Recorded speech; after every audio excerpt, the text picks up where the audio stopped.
안녕하십니까. 네, 안녕하십니까.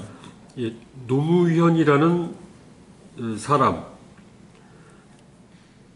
이제 그 영화 노무현입니다의 원작이라고 되어 있는데 또 후속작 같기도 하고요. 하여튼 예, 그래서 그걸 감독하신 이 중앙대 첨단 영상대학원 이창재 교수님을 모셨습니다. 반갑습니다. 예. 그래서 이 2017년에 그 영화가 나와서 총 관객 수가 185만, 그리고 매출액이 145억 뭐 이렇게 알려져 있습니다. 그 역대 다큐멘터리 독립영화 부문 흥행 3위, 굉장한 성공을, 이 책도 성공했으면 좋겠습니다. 예. 반갑습니다. 이 영화 노무현입니다와 노무현이라는 사람의 차이는 뭡니까? 노무현입니다와 노무현이라는 사람의 차이는요. 책과 영화의 차이. 예. 예, 영화는 이제 어쨌든 시간의 예술이다 보니까 그 거의 95분 안에 대부분의 이야기를 집어넣어야 되는데 그렇게 할 수가 없습니다. 압축이 불가능하고 결국은 중요한 이야기 줄기를 중심으로 거의 가지치기 한 결과다 보니까 보통은 인물들을 2시간에 담는데 큰 무리가 없다고 생각이 드는데 저도 그런 어떤 자신을 가지고 노무현이라는 사람으로 들어갔다가 보니까 소위 제가 서문에서도 밝혔다시피 대단히 큰 숲 같아 보였다는 거죠. 이렇게 인터뷰를 한 분들 중에 누구 하나 안 가까운 사람이 없더라고요. 하루를 만난 분조차도 아니면 30년을 같이 간 분조차도 어떤 분이 도대체 얼만큼 가까운지 모를 만큼 당신과 가까운 사람들을 많이 만든, 어떻게 하면 그분은 그렇게 많은 사람들을 자기 사람 또는 함께하는 동지로 만들었을까를 봤을 때 참 풍요로운 품성이라는 게 있습니다. 그 품성을 노무현입니다에서는 많이 담을 수는 없죠. 그냥 품성의 아주 붉어진 부분들만. 그렇다면 그 품성이 자랄 수 있었던 토양이라든지 배경에 대해서는 노무현이라는 사람을 통해서 좀 풀어볼까 했습니다. 그래야지 일반 시민들이 보고 어떻게 하면 닮을 수 있을까, 우상화가 아닌 또는 신화나 신격화가 아닌 자기 동일시를 어떻게 하면 가능하게 할 수 있을까, 그런 차원에서 배경과 맥락을 좀 노무현이라는 사람에서는 녹여냈습니다. 그 이청재 감독께서는 이제 무당을 그린 사이에서 비구니 수행을 그린 길 위에서, 그다음에 호스피스 봉사하시는 수녀님들 이야기, 목숨, 그 주로 종교적인 걸 많이 다루시다가 어떻게 보면은 그 정치하고 관련된 걸 하시는데요. 아니면은 이 노무현 대통령에 대해서도 뭔가 종교적 아니면 뭐 영성과 관련된 걸로 접근하셨습니까? 사실은 솔직히 말씀드려서 그런 욕심이 좀 있습니다.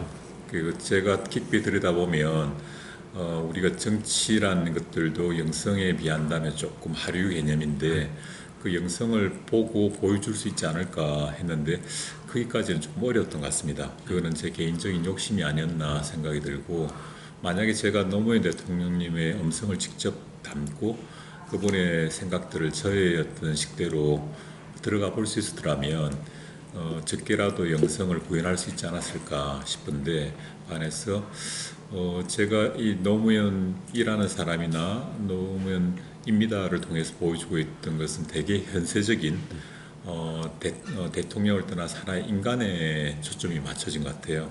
그러니까 그 전까지의 저의 경량성을 본다면 좀 탈현세적인 어떤 욕망들이 있었죠.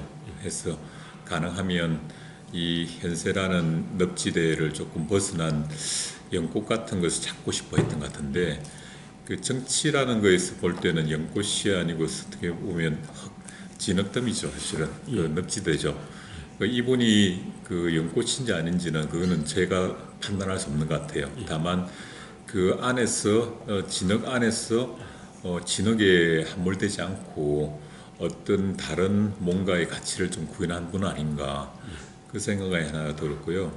또 한편에서는 이분이 그 인생 말년에 특히 봉화를 내려가서부터 종교적인 부분에 관심을 가지기 시작하고 또 문화적인 부분을 관심을 가지기 시작하셨던데 그러한 부분에서 당신도 이 정치나 사회에서 조금 더 벗어나고자 하는 노력들이 없지 않아 있었던 것 같은데 그걸 꽃을 못 피고 갔기 때문에 제가 원했던 영성이든 더 나아가서 그분의 영성조차도 그 안에서 충분히 담기가 어렸던 것 같습니다. 예. 그러니까 인터뷰 대상이 무려 72명이었고요. 이제 A4 용지로는 이제 1,500매, 시간으로는 200시간, 어마어마한 분량인데요. 예. 근데 인터뷰 대상들에게 이제 4가지 질문을 하셨다고 되어 있는데요. 당신에게 노무현은 어떤 사람이었나? 그의 무엇이 당신을 움직였나? 당신은 왜 그를 잊을 수 없나? 당신은 그를 만나고 어떻게 변했나? 이 질문에 대해서 이창재 감독께서 말씀하신다면은, 그러니까 이제 인터뷰 입장에서는 어떻게 참 하시겠습니까? 제가 인터뷰가 되게 당황스럽네요. 제가 그 질문은 다 기억을 못 하겠지만 그 노무현을 만나고 어떻게 변했나라는 부분들은 제가 조금 사실은 변화를 느끼고 있습니다. 저희가 막 그 많은 좋은 말씀들이 있는데 그나마 생활에서 그때그때 계속 떠오르는 말을 한 예를 든다면 5.1대 4.9나 6대 4의 정도 이런 이익과 또는 명분, 가치가 있다 했을 때 어떤 판단을 해야 되겠느냐 했을 때 그 사라는 가치의 선택 또는 뭐 4.9라는 명분의 선택이 옳다. 지금 당장은 1을 잃는 것 같고 더 나아가서 5.1을 잃는 것 같아 보이는데 그 명분은 오래 가고 실익은 이익은 짧게 간다. 그렇기 때문에 길게 보고 살려면 늘 가치와 명분을 선택하는 게 옳다 이런 이야기를 했는데 그게 제가 지금까지 그 부분에 이제 다큐를 만들고 책을 쓰고 하면서 계속적으로 저한테 선택을 할 때 항상 그 선택을 먼저 하게끔 만들더라고요.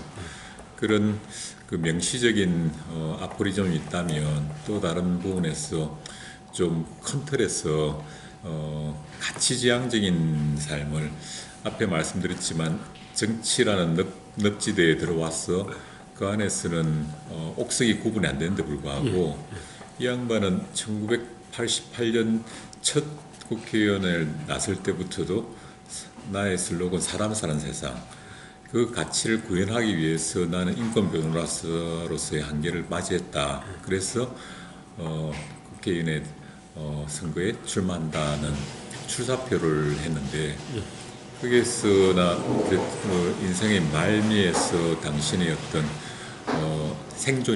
실존이 아닌 생존을 버리게 만든 이유도 가치가 있더라고요. 그러니까 어떤 목적과 수단이 전도되는 어떤 이 현대사의 많은 현상들을 볼 수 있는데 이 양반은 어느 시점에서 자기 각성했다고 한 시점부터 지금까지 돌아가실 때까지 끝까지 자기 가치는 못 버리겠다. 내가 내 목숨 버리더라도 내 가치는 못 버리겠다는 그런 가치 중심의 삶을 우리 시대의 좀 어른으로서 좀 증명하려 했지 않았나. 거꾸로 본다면 제가 그런 이야기를 하거든요. 정치에서의 공과는 지금 판단하는 게 섣부르다. 이거는 역사의 평가가 더 옳지. 그 선택들이 지금 현재 당장의 그 지수로서 평가될 건 아니다. 그래서 그걸 참여정부가 옳았다고 하는 이야기도 저는 전혀 동의가 안 되고 무조건 틀렸다는 것도 동의가 안 되고 역사적 관점에서 이해되고 그거는 다른 분야라고 생각이 듭니다. 그래서 저 같은 경우에서는 그 부분을 아예 터치를 안 했습니다. 그러니까 영화에서도 책에서도 있는데 아예 그 참여정부 자체에 대해서는 완전히 배제를 하고 그분이 지향하고자 했던 그 가치와 가치를 통해서 이루고자 한 게 무엇인지 정도까지만 제가 관심이 있었던 분야 같아요. 예. 이번 책 노무현이라는 사람에서 이제 노무현이라는 숲을 10개 품성 키워드로 이제 풀어내셨는데요. 그래서 인간미, 진정성, 정의, 시민의식, 초재일관, 용기, 책임감, 리더십, 의미 이렇게 10가지입니다. 근데 어떻게 보면은 이 그러니까 노무현 대통령께 어떤 특히 지지자들에게 어떤 성인이나 순교자 이미지가 있는데요. 근데 그런 이미지도 중요하지만은 근데 이제 비스마르크나 처칠 이분들에게는 전혀 뭐 성인이나 뭐 그런 뭐 이렇게 아주 그 정의로운 네. 착한 사람 이미지는 없거든요. 그러니까 약간 그게 그 아쉬운 것 같기도 합니다. 예, 사실 저도 이 책을 통해서나 이 책에서 가장 좀 중점을 두고 싶었던 게 우리 과거를 너무 빨리 전설화시킨다든지 또는 오화시키는 경향이 있는 것 같거든요. 특히 인물의 그런 전설화나 우화가 신격화로까지도 가지 않습니까? 그 부분을 저는 끌어내리는 게 제일 중요하다 생각이 들어서 사람이라는 명제를 계속 달았거든요. 이분이 어떻게 하늘에서 떨어진 어떤 영웅이 아니라 한 인간이었다. 그리고 그 인간이기 때문에 우리도 동일시하거나 닮을 수도 있고 또 비판할 수도 있다는 점을 꼭 이야기하고 싶었는데 우리가 어느 시점에서 한 인물을 희생할 때 OX로 볼 때 O라는 입장을 띠는 사람들은 상당히 많이 그 우상화가 있거든요. 저는 그게 진행되면 될수록 노무현 대통령 멀어질 거라고 봅니다. 그 우리 개인에서부터 멀어져 갖고 그 이원화되는 거죠. 근데 노무현의 가치나 노무현 당신의 품성으로 본다면 그런 부분을 가장 경계했던 양반이고 또 그 부분들이 지켜지지 않으면 아무리 노무현을 좋아하는 사람이라 할지라도 어떻게 보면 달을 가리키는데 손가락을 모으는 격이 아닌가. 그래서 이 책을 통해서 증명하고 싶던 것은 한 인간이다. 그리고 우리보다 가끔은 한두 개 올바른 선택을 하려고 노력을 했는데 그게 세월에 의해서 축적되면서 훨씬 더 많은 좋은 선택들을 하려고 노력한 양반 아닌가. 그 정도로 이해를 해야 되지 않을까. 그 이상으로 타고난 뭔가 마치 뭐 김일성 우사 같은 데서 보면 그렇지 않습니까? 뭐 솔방울을 뭘 만들고 이런 이야기들을 이제 그에 유사한 어떤 이야기들조차도 좀 옳지 않다 생각이 들거든요. 그래서 충분히 우리 수준에서 보더라도 좋고 그 안에서 좀 미담이 나와야 되지 않나. 제가 개인적으로 생각하는 제일 좋았던 인터뷰는 어떤 거였냐면 이분 이화춘 정보부 그분이 당신의 어떤 친구가 비슷하게 됐을 때 그 계속 이 양반이 하는 이야기는 나랑 비슷해. 늘 그 이야기를 했거든. 인터뷰하는 내내. 근데 내가 굳이 따지라면 이런 게 괜찮았어 하면서 길 가는데 이렇게 소위 이제 전단지를 나눠주는데 전단지를 추운 겨울이라 다들 손 놓고 가는 걸 자기가 하나 받아오더니 돌아서 다시 가 한 장 더 받으라면서 이거 너 가져 이렇게 해서 이걸 왜 받아요 이런 걸 하니까 쓰레기인데 하니까 안 그러면 저 사람 언제 퇴근하냐고. 저는 그런 게 좋았거든요. 그러니까 그 큰 감흥이나 엄청난 어떤 영웅적 행동이 아니라 일상에서 가지고 있는 따뜻함 그리고 배려, 연민감 이러한 것들이 우리한테 남기는 메시지가 아닐까. 그게 거대한 어떤 담론들은 또 다르게 해석이 될 부분이고 작은 부분에서 보여주는 그런 누구나 할 수 있는 인간미들 그런 것들이 저는 이 책에서도 꼭 보여줬으면 했던 바람이었습니다. 국민 유권자는 어떤 인간적인 보통 사람, 노무현 대통령 같은 사람도 바라지만은 또 어떤 영웅 아니면 이 능력자 그런 그야말로 뭔가 이 국민 경제의 마이다스의 손 같은 그런 사람을 바라는 것도 사실인데요. 네. 노무현 대통령에게도 그런 또 능력자 이미지, 영웅 이미지도 있는 것 같은데요. 그 책에는 어떻게 나옵니까?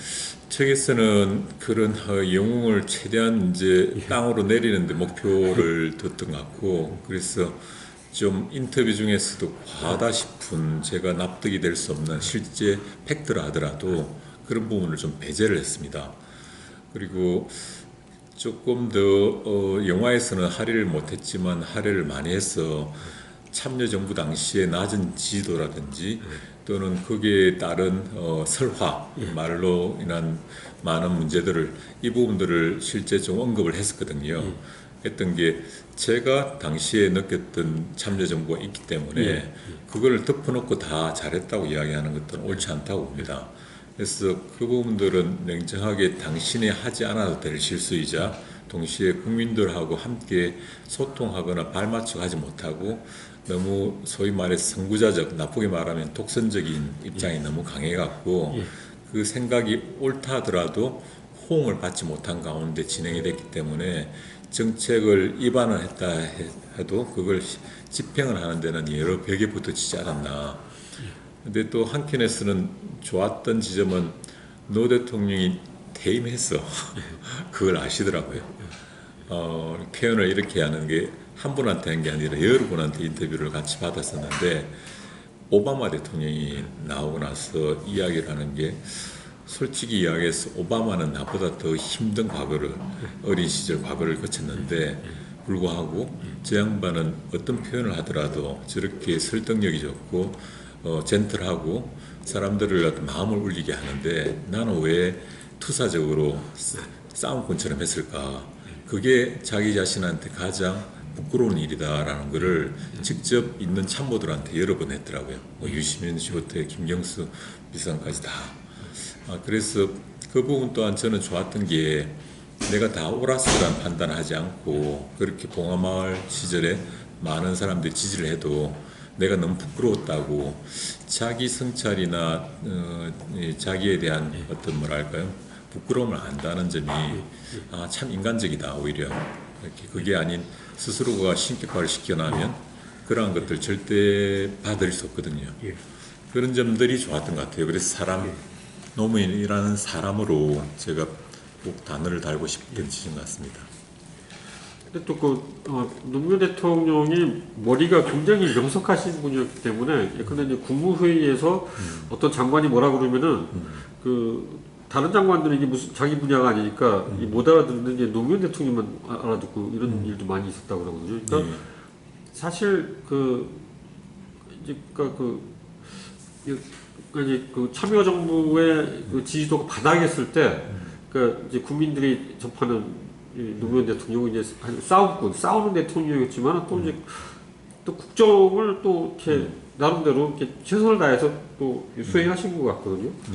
그래서 노무현 대통령이 특히 이제 머리가 좋다는 뭐 일화를 인터뷰이들이 하신 말씀 있습니까?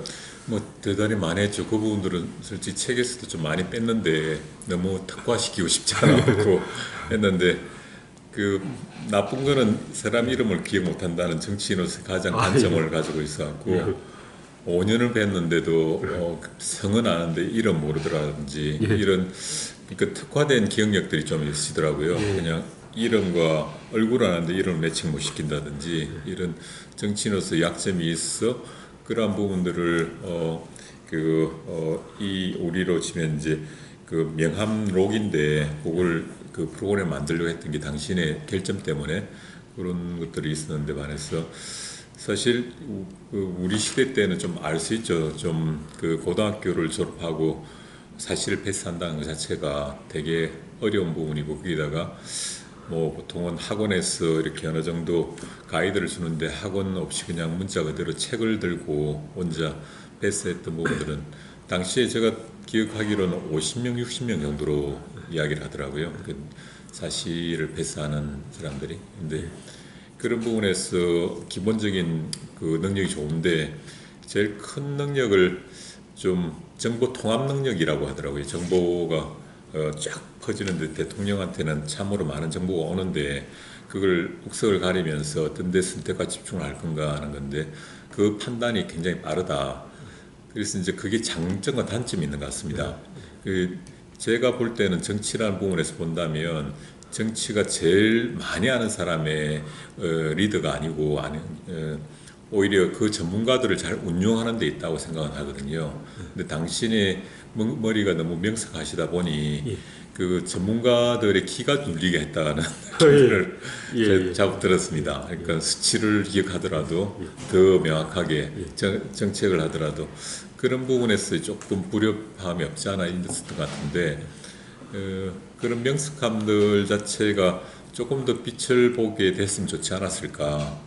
그 명석함이 때로는 시대와 잘 부합해서 꽃이 피는 경우도 있지만 그 명석함이 조금 더 앞서가고 시대적 요구하고 좀 동떨어진 이렇게 성관들이 있다 보니까 그래서 실제 그 청와대 참모분들이랑 이 지인들이 제일 많이 한 이야기가 한 10년 뒤에 대통령이 됐더라면 예. 그러면 당신이 원하는 어떤 이상과 당신의 명석한 머리와 이 용인에 대한 능력들이 잘 합쳐져서 하는 꽃이 피지 않았겠나. 그 이야기를 거의 대부분이 하시는 이야기. 좀 그 시대에는 너무 앞서가서 국민과도 그렇고 국무위원들과도 그렇고 너무 앞서가지 않았나. 그 이야기를 자주 들었습니다. 그 만나신 그 인터뷰 중에서 이 백갑상 이 선거 전문가께서 하신 말씀이 그러니까 이제 가난한 자, 핍박받는 자에 대한 애정이 있으신 분이었고 또 이제 어떤 개혁이라든가 이제 변화를 가로막는 집단에 대한 그런 시스템에 대한 분노가 이제 그 대통령에게 있었다. 그러니까 그 10개 키워드에는 안 나오지만은 분노도 굉장히 그 노무현 맞습니다. 대통령이 중요한 부분이었던 것 같고요. 예. 그것 때문에 어떻게 보면은 이 정치적 양극화가 그 진영 논리가 또 이 격화된 것도 있는 것 같습니다. 그거가 아마 표현이 된 게 오바마 대통령에 대한 어떤 부러움과 그런 지점 같거든요. 그 오바마 대통령은 그 사회적 약자의 약자인데 약자로 시작을 했는데 불구하고 그걸 순화된 표현으로 분노를 드러내지 않으면서 정치적 목적을 달성시켜 왔는데 당신이 살아온 시대에서는 그런 투사적 이미지가 너무 겹쳤대요. 그래서 이래 해야지 좀 더 직선적이고 좀 더 솔직한 거 아니냐는 강박을 스스로가 느꼈다고 토로를 하시더라고요. 이게 이제 분노와 같이 섞여 있겠죠. 그러니까 분노란 부분들은 뭐 제가 판단한 부분에서는 대단히 직설적으로 그 분노를 표현했습니다. 이렇게 젊은 시절에는 뭐 대단했고 그냥 자리에서 바로 박차고 나가는 정도였고 대통령이 되셔도 그런 분노장애 이런 수준은 아니고 특히 아랫사람에 대해서는 분노 표현이 전혀 안 됩니다. 근데 그 말 그대로 시스템이라든지 이렇게 좀 하이라키적인 어떤 구조 안에서의 구조에 대한 분노 같은 걸 접하면 참지 못할 정도로 그래서 실제 그 400명의 이제 청와대 참모진들이 있는데 그분들 다 만나지 않았습니다. 근데 제가 만난 청와대 참모진 중에서 욕을 들었다는 분은 강원국 비서관이 유일했습니다. 그러니까 큰 소리를 지른다든지 욕을 한다든지 이런 게 단 한 번도 그런 적이 없었다는 표현을 설마 그럴까요 하니까 정말 그렇다고. 청와대에서는 본 적이 없다. 그런데 강 비서관은 얘기했다. 왜냐하면 당신의 목소리가 그대로 전달되어야 될 연설 비서관이기 때문에 이분이 조금 다른 톤으로 나왔을 때는 대단히 화를 내셨대요.